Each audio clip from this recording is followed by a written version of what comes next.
Olá, o Viver e Empreender podcast está no ar. Eu sou Estela Jordi e hoje eu tenho o prazer em receber a doutora Paula Smith. Ela que é ginecologista, especialista em pré-natal de alto risco e parto humanizado. Olá, doutora Paula, é um prazer te receber aqui no nosso programa, tudo bem? Olá, boa tarde, tudo bem? Muito prazer, muito obrigada pelo convite, com certeza é uma honra estar aqui. Eu que agradeço. Doutora, quem é a Paula Smith, médica, enfim, ginecologista que ajuda milhares de mulheres por ano? É difícil de dizer, talvez colocar em palavras, mas acho que você já tocou num ponto interessante, assim, a Paula médica, ginecologista, também é a Paula mulher. Eu não acredito que existem esferas separadas, eu sou só uma pessoa, eu sou a Paula, que é mulher, que identificou que gostava de cuidar de gente, e mais ainda que gostava de cuidar de mulheres. Então, eu sou essa pessoa que também é mulher que gosta de trazer esse cuidado, essa empatia, esse conforto no meu dia a dia como um valor próprio mesmo. E eu gosto de transmitir isso no meu atendimento, né, para as minhas pacientes e para os meus alunos, para todo mundo que eu tenho contato também no meio profissional. Excelente. Doutora Paula, como a sua trajetória pessoal influenciou o seu profissional? Ou seja, como você escolheu a medicina? Diferente do que a gente ouve falar, do que algumas pessoas comentam, a medicina para mim, ela não foi, acredito que eu nasci já pensando em fazer medicina, não. Mas eu tive um bom exemplo em casa. A minha mãe é ginecologista, obstetra, médica. E a despeito disso, durante a minha infância eu crescia com isso, eu via também o quanto ela se doava para o trabalho, e eu percebia quanto aquilo era sacrificante também para ela. Mas daí, ainda pequena, eu devia ter uns 8, 9, 10 anos, ela conversando comigo, ela falou: Olha, filha, eu sei que é um sacrifício, mas eu acho que todo mundo tem que fazer algo com um propósito maior, algo maior do que nós mesmos, do que a nossa própria existência, que isso talvez envolva sacrifícios. E ela falou: Olha, a minha escolha de algo maior é cuidar de mulheres, e aquilo bateu pra mim, obviamente não foi naquele momento, aos poucos aquilo foi se desenhando pra mim, percebi que eu também gostava de cuidar de gente e também de cuidar de mulheres, mas eu guardei essa mensagem e eu acho que me ajudou muito na minha escolha e na minha definição de propósito, com certeza. Qual é o nome da sua mãe? Claudia Smith. A Cláudia. E quais valores dessa época que a Cláudia falou de propósito para você? Que valores você carrega até hoje que influenciam na sua carreira, no seu atendimento na prática? Acho que se eu fosse escolher um valor, uma palavra, seria empatia. Acho que a empatia traduz muita coisa. A empatia é se colocar no lugar do outro. A gente fala de uma empatia cognitiva, que é trazer para o racional, tentar compreender, se colocar nos pés do outro, né? Também a empatia emocional, de conseguir entender aquela movimento de sentimentos que o outro está passando dentro do próprio contexto daquela pessoa, que talvez um sentimento de ternura, de alegria, ao mesmo tempo de luto, seja diferente para aquela pessoa. Então envolve muito se colocar, se transferir para outra pessoa. E eu acho que a partir daí deriva muita coisa. A empatia traz acolhimento, respeito, abraço. Eu gosto muito dessa doação de envolver. Não que a gente tem que sair desse momento de separativismo, né, de afastamento, de posição. Eu gosto de trazer para perto. Eu acho que isso é uma forma de amor. É verdade. Você tem um exemplo prático em que a empatia fez toda a diferença? Num atendimento ou num parto, numa situação de risco, ou num pré-natal difícil? Tenho sim. Eu consigo lembrar de uma paciente que foi agora na pandemia, que foi uma história triste, mas com certeza a empatia foi muito diferencial para ela. Ela estava no finalzinho já da gravidez e de repente aquela história do Covid, em situação difícil, todo mundo também já trazia todo um medo de ir para o hospital. E infelizmente o pai dela faleceu de Covid. E como é que era complexo lidar com esse momento de uma tristeza profunda e ao mesmo tempo se obrigar a se sentir feliz porque o seu momento de parto estava acontecendo e é o que todo mundo ao mesmo tempo queria e obrigava ela, toda uma sociedade, uma expectativa em cima dela de uma felicidade ao redor do parto, mas não era compatível com a realidade, com o momento dela. Paradoxal totalmente. Completamente, e não fazia sentido mesmo. E aí a gente conversou, eu trouxe ela um pouquinho mais para o movimento de entender os sentimentos que estavam passando para ela, com ela, dentro dela. E de respeitar aquilo mesmo. Então, eu acho que. E aí a gente conversou, eu falei: olha, respeita aquilo que você está sentindo. É uma dor, é um processo. Ninguém está dizendo para você negar isso. Eu estou falando que também vai acontecer um momento que é positivo na sua vida, que você tanto desejou, que é o nascimento do seu filho. E que forma você também pode trazer uma coisa ligada para outra? De que forma também que você tem tanta saudade desse pai que você de repente quer homenageá-lo? Como não homenageá-lo durante o parto, de toda uma intencionalidade positiva, de colocar esse movimento e essa saudade, né, no sentido positivo, para tornar um momento mais bonito possível para ela. É ressignificar essa palavra que Com tá na certeza. moda, né? É, Que é difícil colocar na prática, né? com Doutora certeza. Paula, todo dia a gente enfrenta uma cidade caótica, a cidade de São Paulo é muito grande, a gente tem muitos desafios no nosso dia a dia, na nossa rotina. Como é que você trabalha essa empatia como médica? Eu acho que você tocou num ponto importante, né? A nossa realidade, a nossa existência já é muito de tenso, de corrida, de dia a dia, daí desse movimento dinâmico, e de repente a pessoa, a paciente, a mulher, não tem nenhum tempo, né, de se preparar, de tomar um cuidado, de olhar para ela. Então eu vejo também meu propósito nesse sentido, assim, gente, antes de uma correria, de um dia a dia tão corrido, de um dia a dia que é de tanta abdicação para as mulheres, que cada vez mais tem mais funções, milhares de coisas, a gente assume um emprego, mas a gente nunca deixa de ser filha, tia, avó.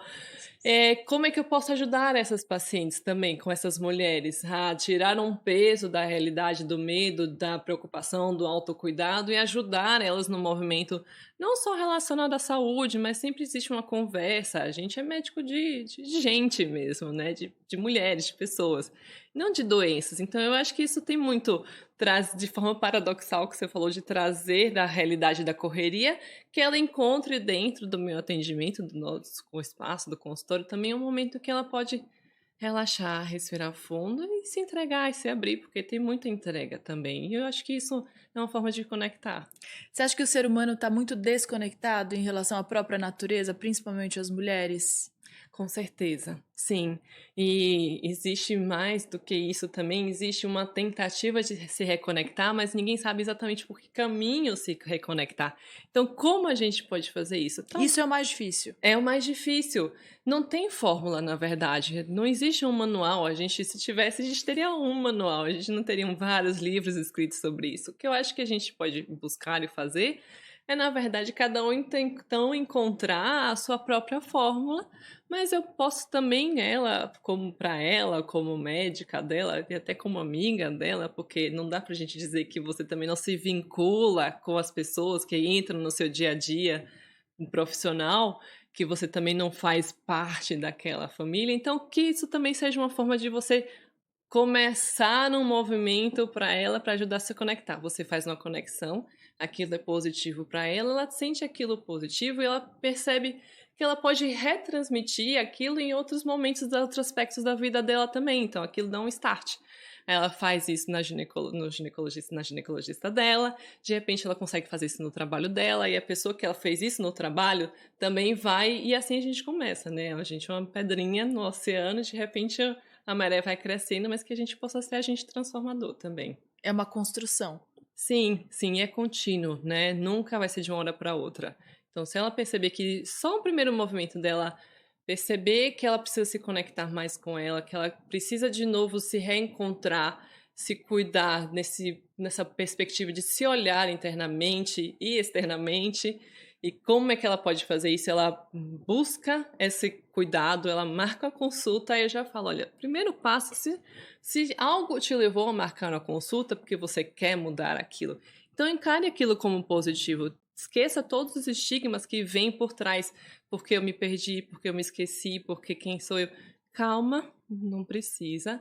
Respira fundo. A partir daqui a gente tem muito pela frente. Então vamos devagar, porque o processo ele é lento, mas ele é bonito também. Então, existe significância também em todo o processo. É verdade. Paula, como é a sua primeira consulta? Se eu quiser passar com você, como é que é? Eu entro lá, você faz uma entrevista, você é um pouco jornalista, um pouco psicóloga, um pouco médica. Como é que é esse trabalho na prática? Bom, e não existe uma receita de bolo, com certeza, mas a primeira coisa que eu fico feliz é que logo que ela entra no consultório também, por que não dizer que todo o que eu me proponho em trabalho interno também existe, a gente consegue transmitir para o ambiente. Então ela vai perceber que existe um ambiente calmo, uma música tranquila, para ela ir dessintonizando de um ambiente cheio de ruídos, ela vai ser recebida com um sorriso, com um café, um chocolate, para ela ser bem recebida. Na primeira consulta a gente vai falar, é isso aí, um pouco de, de psicóloga, jornalista, mas médica, né? Porque a gente é médico de gente. Esse eu acho que é o meu diferencial. Eu gosto de saber tudo que tá por trás daquela pessoa. E aí eu vou entender o que significa aquela doença, aquela queixa. Às vezes, nem exatamente uma coisa está relacionada com a outra, mas o mais importante é que eu preciso conhecer a pessoa. Então, eu espero que a gente vai criar no primeiro momento, então, para a gente se conectar. Existem milhões de perguntas que são de praxe, eu preciso saber quais histórias que ela carrega, que marcaram ela, se ela tem alguma doença prévia, se ela toma algum remédio. Mas eu também vou querer saber se ela gosta de pet, se ela tem o hábito de viajar todos os anos, ou se ela mora sempre no Brasil, porque isso também eu preciso saber dessa rotina. Não tem como eu dissociar, não tem como dissociar a Estela de jornalista da Estela que está passando na consulta no ginecologista. Eu preciso saber se você tem tempo para almoçar, qual o tempo de deslocamento, como é a sua rotina. Porque não adianta eu propor coisas para você que são completamente fora da sua realidade. Conhecendo você, a gente pode procurar qual caminho será perto do ideal, que seria a gente ter uma vida completamente abdicada de estresse, de trânsito, com uma alimentação hiper saudável, lá da dieta do Mediterrâneo. Que infelizmente não é a nossa realidade, mas como é que a gente pode encontrar um caminho do meio ali, talvez? Então eu acho que essa é a nossa primeira entrevista. Depois, ainda depois da entrevista, ela ainda passa por um exame físico, que é onde eu faço todo o exame da cabeça aos pés. Eu brinco que é do fio de cabelo até a unha do pé. A gente olha absolutamente tudo, examina o que ela te incomoda, o que não incomoda. A gente ainda depois eu faço um ultrassom, porque eu faço ultrassom, então para mim é um segundo olhar. Sim. Então é uma coisa que demora, mas é um momento que ela precisa. Então talvez ela possa achar que é um grande movimento, mas na verdade é um primeiro passo. O movimento vem dela fazer tudo o que vai vir depois, mas com certeza já começa quando ela escolhe passar lá. É um raio-x geral. Sim. Não dá para você conhecer sem saber o que está por trás do físico e depois, conhecendo o que está por trás do físico, conhecer como é que está o físico. É, o que constrói aquele ser humano. Exatamente, né? sim. Paula, por que você decidiu trabalhar com pré-natal de alto risco e parto humanizado? Eu já entendi por que você escolheu a ginecologia. Agora, por que alto risco? O que te levou para esse caminho? Bom, eu também, como eu falei, né, eu tive um grande exemplo dentro de casa. A minha mãe é ginecologista e é mais obstetra mesmo, mas também não foi um start de vez. Durante a residência, eu percebi que eu realmente gostava muito de me conectar com o momento do parto, o momento da gestação, é todo um preparo. É um momento difícil, com certeza, para a mulher, porque existe uma mudança de cabeça.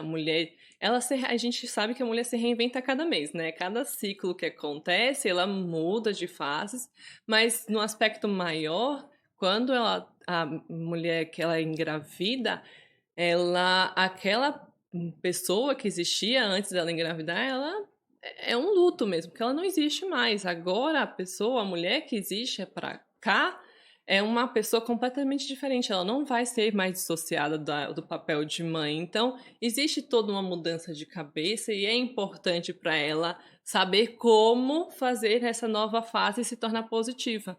Então, diante de cenários tão complexos, eu escolhi, bom, primeiro eu acho que eu me sinto feliz de ajudar pessoas, eu entendo que gosto de ajudar mulheres e que forma eu ainda posso ajudar ainda mais momentos tão delicados que envolvem gestação e que culminam num momento tão lindo que é o parto, né? Que é o nascimento de uma nova família.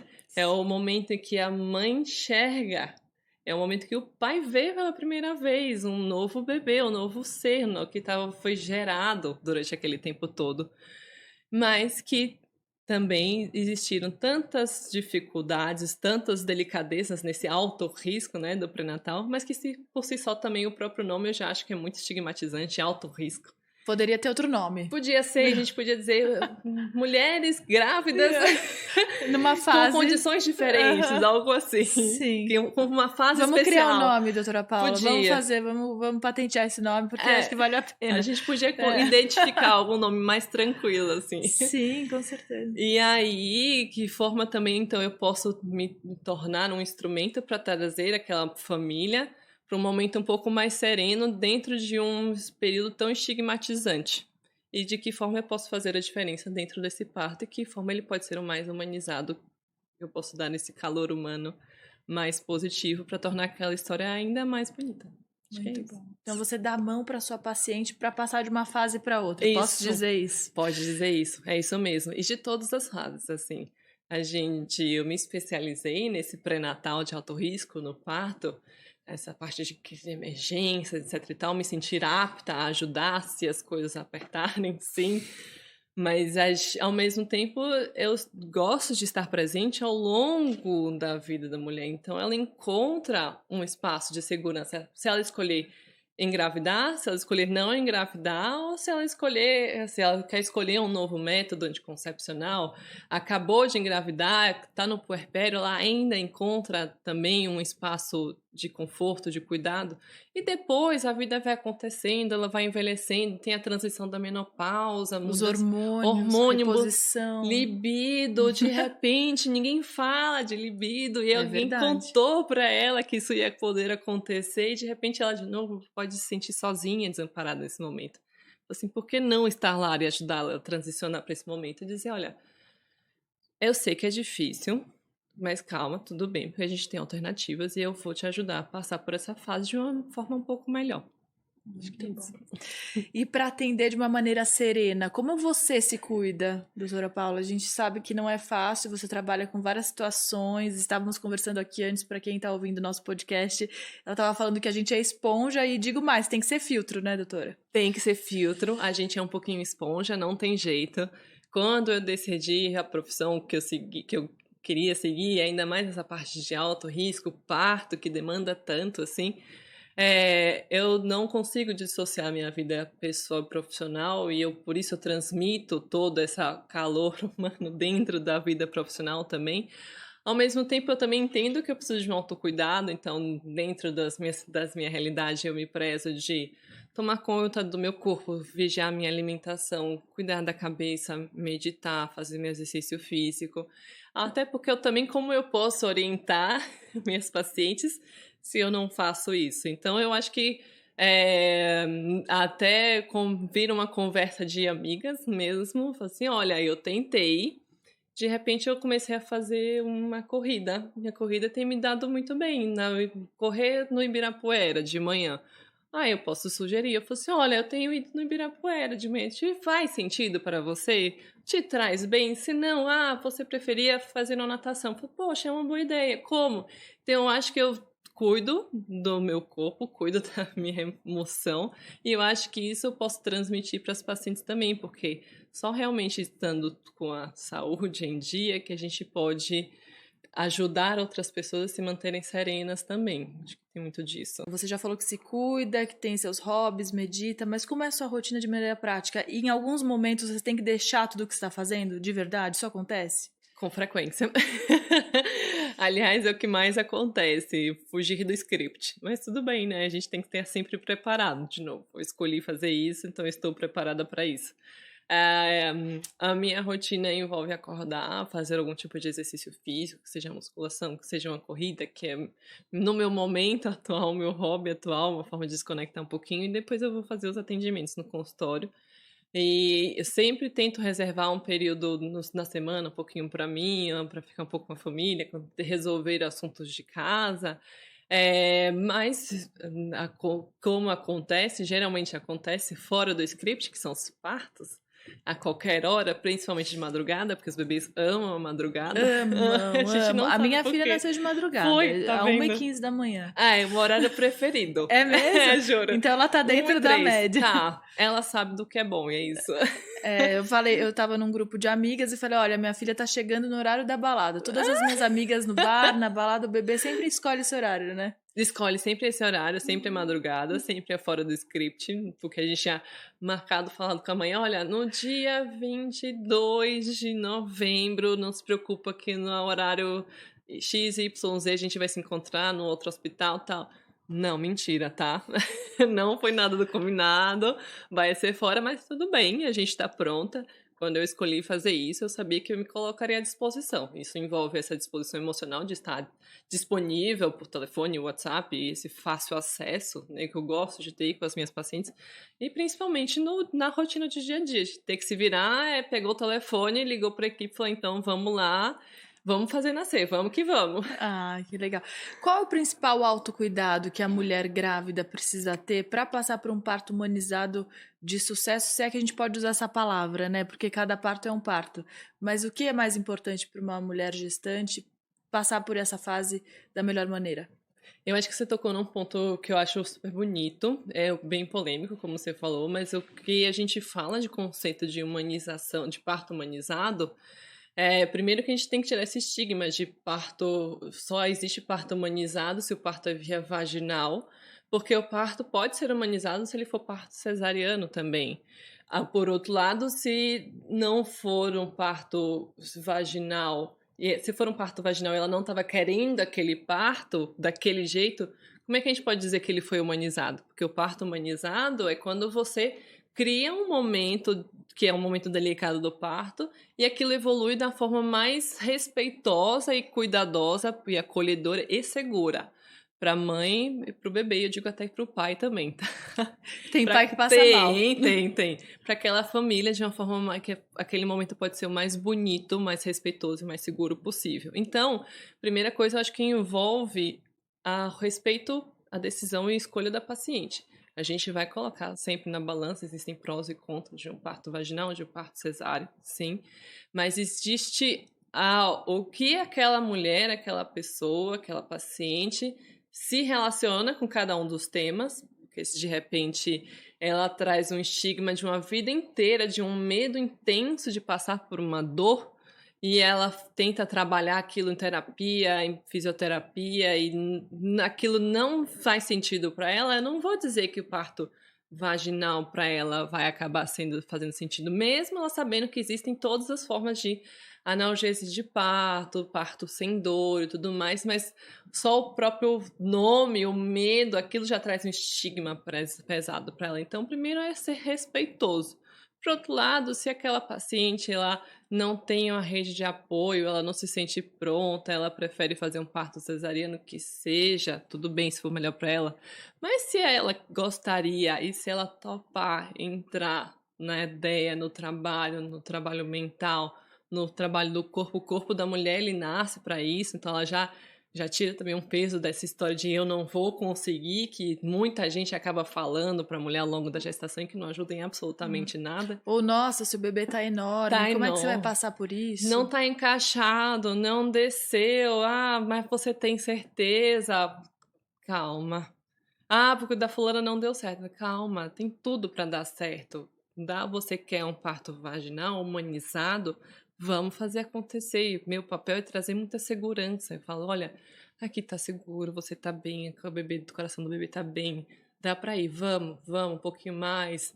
Quer anestesia, a gente fica sem dor, é melhor para você. Ou então, não, você não planejou, não queria ter anestesia. Aqui, quer banheira. Então, a gente usa vários artifícios para ser como a mulher gostaria que fosse.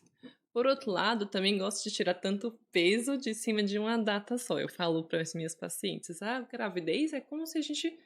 São 40 semanas, é como se a gente estivesse fazendo um bolo. A gente prepara a massa fica bonita, a gente bota um recheio delicioso, uma cobertura de um glacê super bonito. E no final o parto é a cereja, assim, se a sua cereja foi vermelha, amarela, se é brilhante, se não é assim, se não foi do jeito que você imaginou, não vai desconstruir todo o que você construiu. toda a sua construção da gravidez é o que importa, e seu processo foi muito bonito. E se a gente puder fazer com que a cereja seja do jeito que você imaginou, a gente vai fazer. Mas o meu papel é esse, estar do seu lado, respeitar o que você deseja e te dar suas opções, sempre dentro do seu limite de segurança do bebê. E tem momentos que a cesárea é mais seguro, tem momentos que o parto vaginal é mais seguro. O que acontecer é importante que ela saiba que é para que todo o desfecho seja positivo, que esteja todo mundo muito bem, obrigada. E tem muitos mitos também sobre o parto, né? Muitos medos, imagino, né, doutora? Tem muitos mitos, tem muitos medos sobre o parto, sobre a gravidez, sobre exames, mas sobre o parto que você perguntou, né? O mito de eu não sei, o parto cesáreo, que ele é um estigma. Falei assim, olha, mas por outro lado, é uma das cirurgias mais realizadas no mundo, então, se não fosse seguro, a gente não optava. Então, eu gosto de falar isso para a paciente também, se for o desejo dela, ela acabar escolhendo isso para ela se sentir ok com isso também. E, por outro lado, se acabar virando um parto cesariano dentro do contexto que ela escolheu, o parto vaginal e evoluiu para uma cesárea, para ela tirar um pouco o peso disso também e ficar tranquila que, olha, a gente está fazendo isso, mas ainda assim vai ser um parto, então vai ser um momento seu, um momento bonito. Por outro lado, também de que outra polêmica que eu gosto muito de falar para os pacientes é que todo parto humanizado tem que sentir dor. Não, pelo amor de Deus, absolutamente. O parto vaginal, se você quiser, a gente tem todo, hoje em dia, possibilidade de analgesias. E não estou falando só da anestesia que a gente faz nas costas, não. A gente sabe hoje em dia que o cérebro funciona muito diferente. Então a gente sabe que existe um relaxamento quando você escolhe uma música tranquila. Se você escolhe uma música que você ouviu durante a gestação e que te remetia para um lugar seguro, aquilo te acalma, diminui um pouquinho a sua dor. Aromaterapia, a gente faz também o próprio banho quente, ele dá uma relaxada no músculo. Então, todos os artifícios, se ainda assim não funcionarem, a gente ainda tem a anestesia, que é super segura pela possibilidade de passar por um parto vaginal, super humanizado, porque ela tem toda a possibilidade de seguir com um parto respeitoso e sem dor. Então é um grande benefício. Acho que são os principais, assim, que eu consigo me lembrar, mas existem tantos, desde que é depois, o bebê, não, o leite da mãe não é suficiente para o bebê, isso é É um assim. clássico. É um clássico. É tão pesado isso porque a mãe já sai do hospital se sentindo incapaz, ela se sente insuficiente na primeira hora. O que é para uma mãe pensar que o leite dela não é bom o suficiente para o filho que ela criou e gerou com tanto carinho, né? Não, pelo amor de Deus, o seu leite é incrível, maravilhoso, é o melhor alimento que você poderia dar para o seu filho. Então, por favor, vamos aleitar, vamos amamentar. É incrível. É uma conexão ímpar, é um momento só da mãe, do bebê, e ela ainda tem o benefício de prevenir para câncer de mama. Olha quantas coisas positivas. Então, graças a Deus também a gente tem retirado esses estigmas, tirado esses mitos, e as coisas têm ficado cada vez mais claras. Isso é bom também, esse acesso à informação é positivo. É verdade, era a minha próxima pergunta. Qual o papel do médico nessa parte da informação, como instrumento de informação e principalmente na sua especialidade? Eu acho que o papel do médico tem que ser, com certeza o médico ele é formador de opinião, mas eu acho que ele tem que ser um instrumento de acesso para dar a informação e a paciente vai decidir de que forma ela quer filtrar cada uma dessas informações. O meu papel é trazer todas as evidências científicas, então, por isso, dentro disso, eu também tenho essa obrigação de sempre me aprimorar, estudar e tentar ser o mais neutra possível. Falar pontos positivos de um, pontos positivos de outro, o que faz sentido para você. Realidade é essa. Eu ainda tento sempre, ao máximo, trazer poucas experiências pessoais. Eu falo, olha, o que eu posso dizer é que eu tenho experiências profissionais de cada um dos lados, assim, não existe o bom ou ruim. Existem experiências, existe A e B. Como é que você pode? Como é que você quer?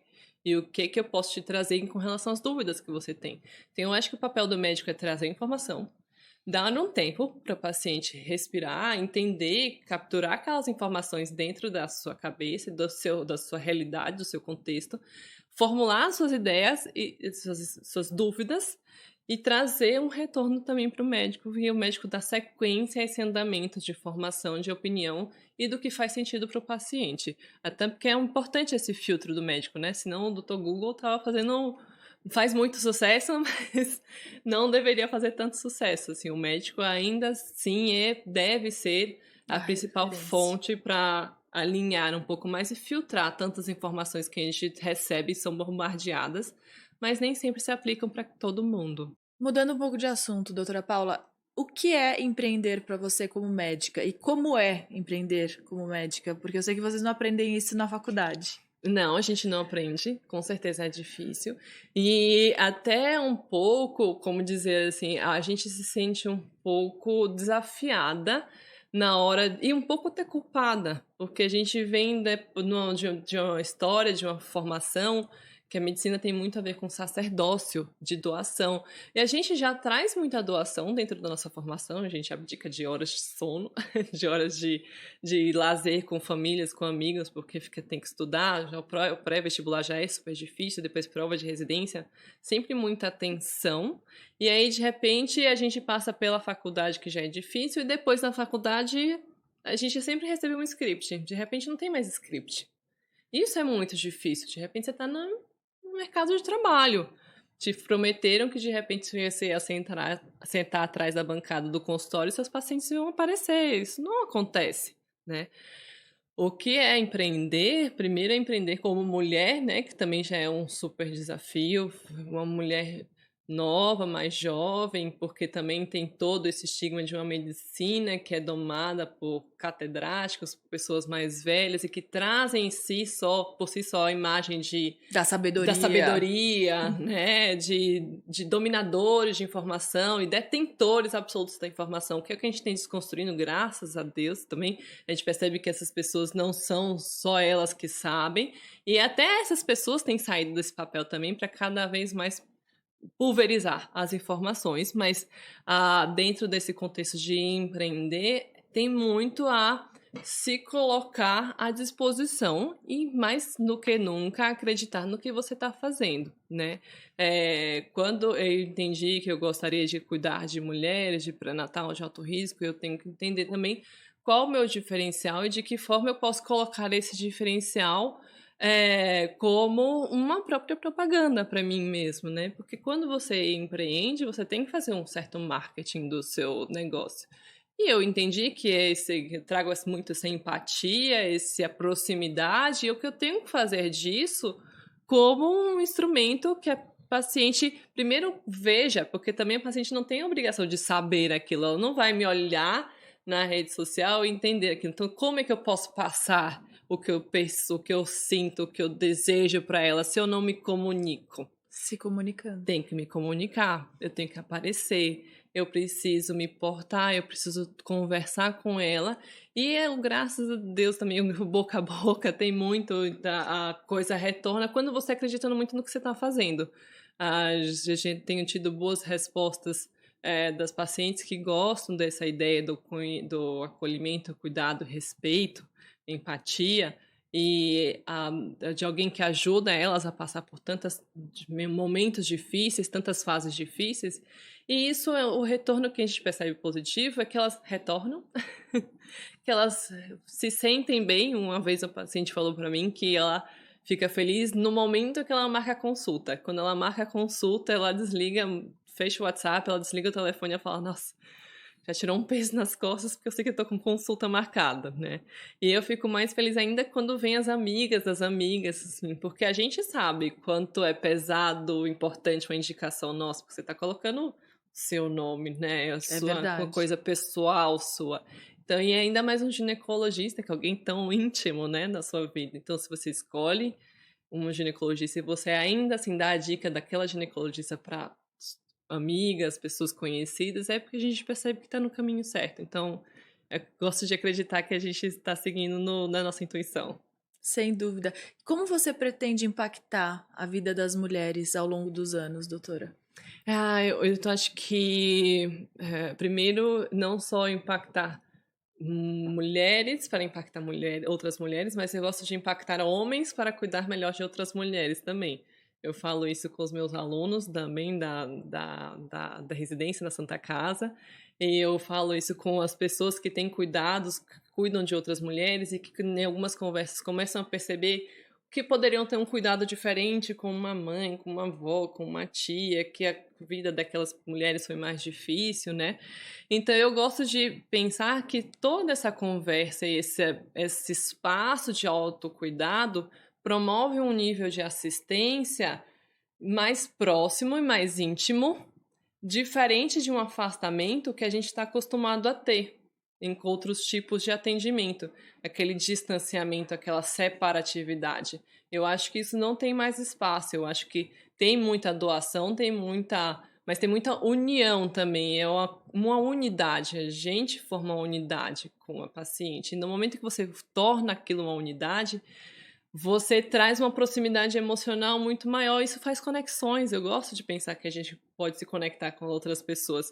Então, eu acho que a gente pode pensar que a gente está promovendo uma coisa positiva, mulheres se conectando melhor com outras mulheres, mas pessoas se conectando melhor com outras pessoas. Acho que tem muito a ver com isso. Então, é um cuidado mais próximo. E se eu puder transmitir essa importância de uma empatia mais de umas pessoas com as outras, eu acho que isso é uma mensagem acima de tudo.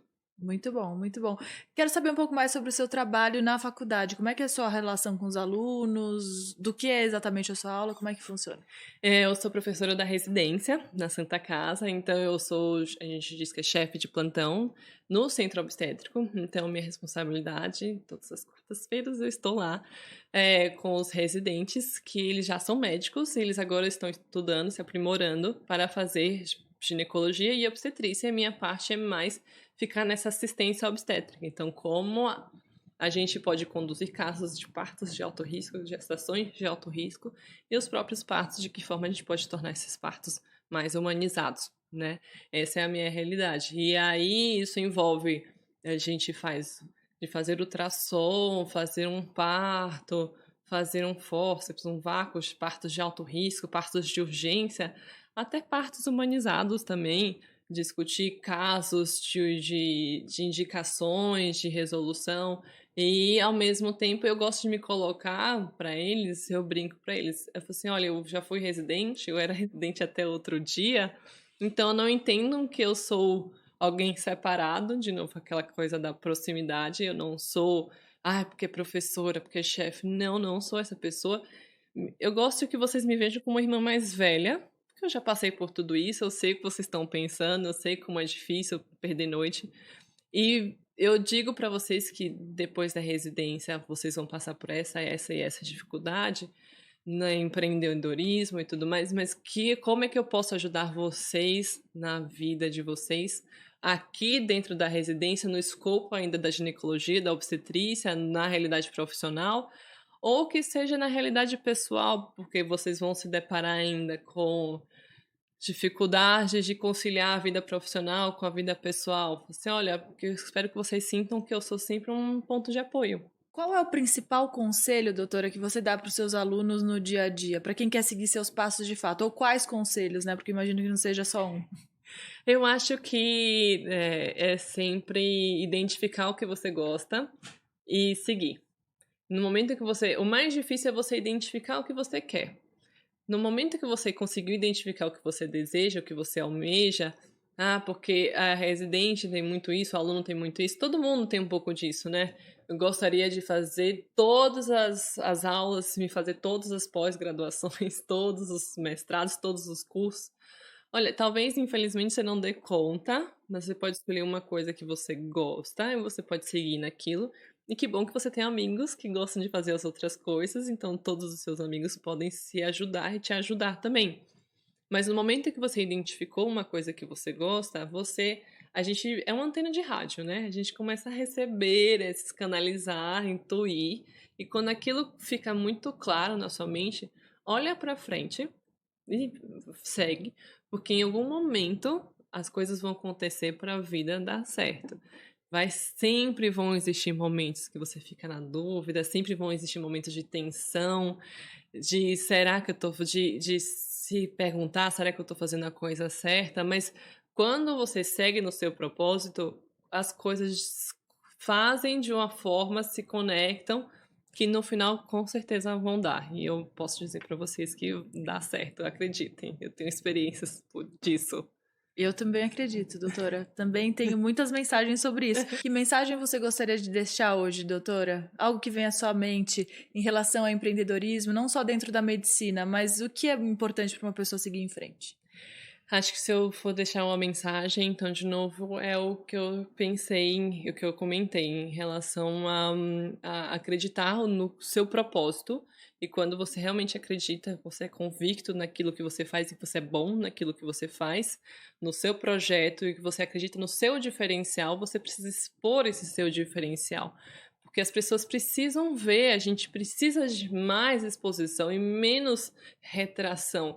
Quando a gente coloca isso para fora, as pessoas vão comprar a nossa ideia. Então, você seguir firme no seu projeto, acredite e trabalhar duro, porque ele vai chegar, alguma hora o resultado chega.